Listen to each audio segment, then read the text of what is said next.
الحمد لله رب العالمين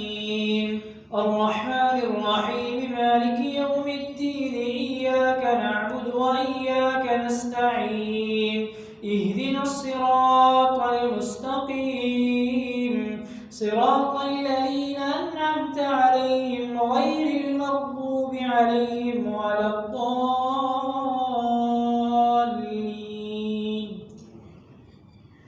وتالله لأكيدن أصنامكم بعد أن تولوا مدبرين فجعلهم جذاذا إلا كبيرا لهم لعلهم إليه يرجعون قالوا من فعل هذا بآلهتنا إنه لمن الظالمين قالوا سمعنا فتى يذكرهم يقال له إبراهيم قالوا فأتوا به على أعين الناس لعلهم يشهدون قالوا أنت فعلت هذا بآلهتنا يا إبراهيم قال بل فعله كبيرهم هذا فاسألوهم إن كانوا ينطقون فرجعوا إلى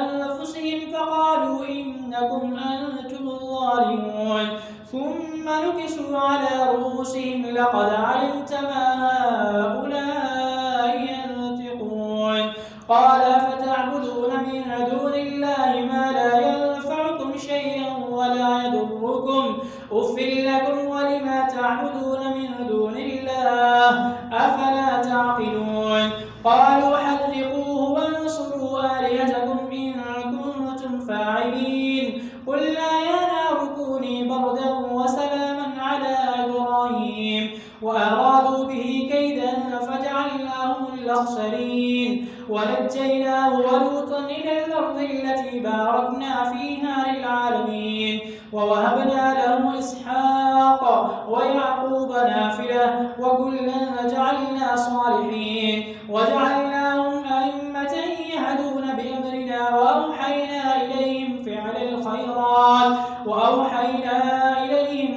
الخيرات وإقام الصلاة وإيتاء الزكاة وكانوا لنا عابدين ولوطا آتيناه حكما وعلما ونجيناه من القرية التي كانت تعمل الخبائث إنهم كانوا قوم سوء فاسقين وأدخلناه في رحمتنا إنه من الصالحين.